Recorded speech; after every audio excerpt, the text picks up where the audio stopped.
Kalau kita melihat di dalam Al-Quranul Karim bagaimana ilmu itu menjadi bekal utama kepada Nabi Adam untuk mengurus bumi, dan tentunya itu menjadi warisan kepada generasi demi generasi setelah Nabi Adam, yang hingga zaman kita sekarang adalah rentetan atau kaitan atau kesinambungan apa yang telah dilakukan oleh Nabi Adam dalam mengurus bumi dengan ilmu. Maka dengan demikian menjadi tanggung jawab kita dengan ilmu yang kita cari untuk kita tunaikan hak daripada ilmu. Kalau tidak, maka kita termasuk daripada orang yang berkhianah dengan ilmu itu sendiri, karena ilmu itu amanah. Bila tidak ditunaikan, lawan daripada amanah adalah khianah. Kalau ilmu itu boleh berbicara, dia akan mengatakan a'tini kullak asa u'tika ba'dhi, beri kepada aku semua yang kamu punya.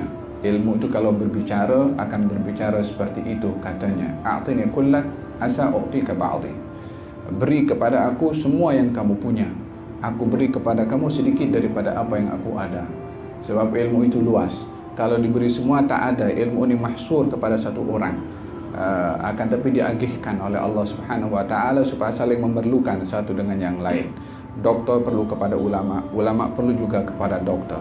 Dalam hal-hal yang bersifat kedokteran, ulama tak boleh berfatwa tanpa rujuk kepada doktor dulu tentang ubat ke tentang masalah apa, rujuk dulu kepada doktor. Ambil maklumat, baru ulama boleh kaji bagaimana nak mengeluarkan hukum. Tapi doktor tak boleh jadi mufti untuk nak keluarkan hukum sesuka hati. Ini hukum ada rijalnya.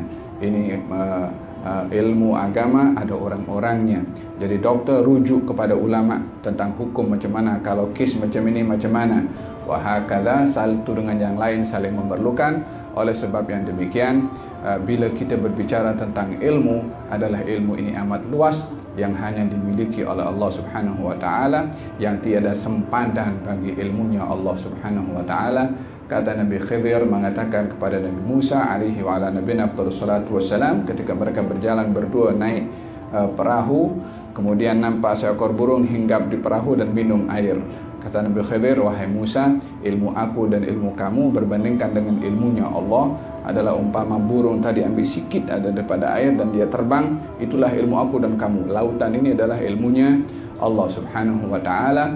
Walihada dikatakan idza alimta syai'an faqad ghaba anka asya'u. Kalau kamu tahu satu masalah, satu benda, lagi banyak benda yang kamu tak tahu. Oleh sebab itu, tidaklah dapat seseorang untuk memonopoli ilmu dengan mengatakan aku orang yang paling berilmu, aku adalah orang yang paling pandai. Hadza bertentangan dengan hakikat daripada ilmu itu sendiri yang luas. Ilmu itu sendiri akan berkembang.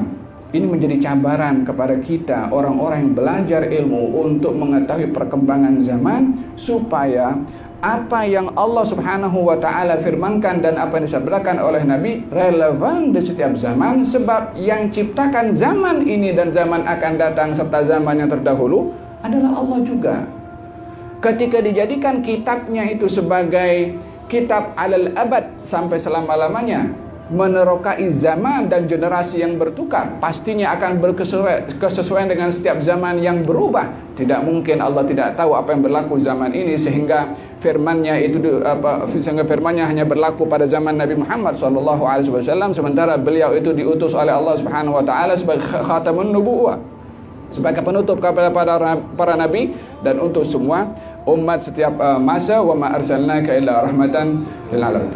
Dengan demikian, ilmu itu sendiri mencabar kepada perkembangan ini, mencabar kepada keilmuan kita sendiri bagaimana menerapkan firman Allah dan hadis Rasulullah sallallahu alaihi wa ala alihi wasallam berkesesuaian dengan zaman. Idzan, bila tentang masalah ilmu itu sendiri di zaman kita sekarang amat mudah untuk kita mendapatkannya dengan wasilah-wasilah seperti mana yang saya sebutkan sebentar tadi. Namun Nabi mengatakan tanda hari kiamat ilmu itu diangkat. Apa maknanya? Di manakah letak relevannya ilmu diangkat sementara wasilah untuk mendapatkan ilmu cukup mudah? Di manakah relevannya ilmu itu diangkat sementara pencari ilmu cukup ramai? Di manakah letak relevannya ilmu itu diangkat sementara orang-orang yang graduate daripada pelbagai macam bidang semakin tahun semakin ramai, sehingga nak cari kerja pun daripada qualify sijil yang ada pun juga sukar karena persaingan yang cukup ketat. Dan macam mana kita nak memahami ilmu diangkat sementara wasilah untuk mendapatkannya cukup mudah dan juga cukup ramai orang-orang yang belajar ilmu? Ada beberapa penafsiran. Yang pertama adalah kurangnya orang yang berilmu berbandingkan orang yang tidak berilmu. Yang kedua, ilmu itu walaupun ramai yang mencarinya, tetapi yang dicari, yang didapat bukan ilmu yang sebenarnya. Yang dimaksudkan ilmu didapat tidak dengan sebenarnya, zahirnya berilmu, pandai berbicara, pandai mengeluarkan ayat, pandai mengeluarkan hadis, pandai mengeluarkan kata-kata hikmah, pandai dalam buat kajian, tetapi tidak ada hubungan antara orang yang berilmu itu dengan yang menurunkan ilmu, di mana mengajak manusia untuk membesarkan Allah Subhanahu wa taala dan juga membesarkan syariat Allah. Bahkan orang yang berilmu tadi menjadi sebab fitnah antara manusia dengan manusia dengan ilmunya. Bukankah baginda Rasulullah SAW bersabda, akhwaf ma akhafu alaikum ummati al-munafiqu alimul lisan yujadilu fil Quran. Yang lebih saya takutkan, kata Nabi SAW dalam riwayat yang lain, lebih saya risau daripada fitnahnya Dajjal. Siapa dia? Al-munafiq alimul lisan. Al-munafiq yang lisannya pandai berbicara, yakni bermakna mereka berbicara spoken, suaranya didengar, tetapi hatinya munafik. Ianya merujuk kepada golongan orang-orang yang menjadikan ilmu sebagai wasilah untuk al-kasb al-maddi atau al-mali. Ilmu dijadikan wasilah hanya untuk memenuhi poketnya sendiri, atau untuk memenuhi keinginan hawa nafsunya, sehingga menjadi hawa nafsu, menjadi hamba kepada hawa nafsu dengan menggunakan ilmu, termasuk ilmu agama. Taglibul haqa'iq, mengubah kebenaran dengan pandainya menggunakan lisan, bahkan dengan ilmu juga, tapi digunakan kepandaian dalam berbicara, taklibul haqa'iq, takrib atau tahriful haqa'iq, memalsukan kebenaran. Bukankah Nabi SAW Nabi bersabda bahwasanya inna min asyaratis sa'ah, tanda-tanda hari kiamat itu, an yukadzab fiha as-sadiq wa yusaddaq fiha al-kadhib wa yu'taman fiha al-kha'in wa yukhawwan fiha al-amin. Tanda-tanda hari kiamat, orang yang jujur dikata pendusta, orang yang pendusta dikata jujur, orang yang berkhianat dilihat sebagai orang yang amanah, dan orang yang amanah dilihat sebagai seorang pengkhianat. Tahriful haqa'iq, yang jujur dikatakan pendusta, yang pendusta dikatakan jujur, yang amanah dikatakan pengkhianat, yang pengkhianat dikatakan amanah. Bukankah ini semua adalah melabelkan mungkar kepada al-haq dan hak kepada mungkar?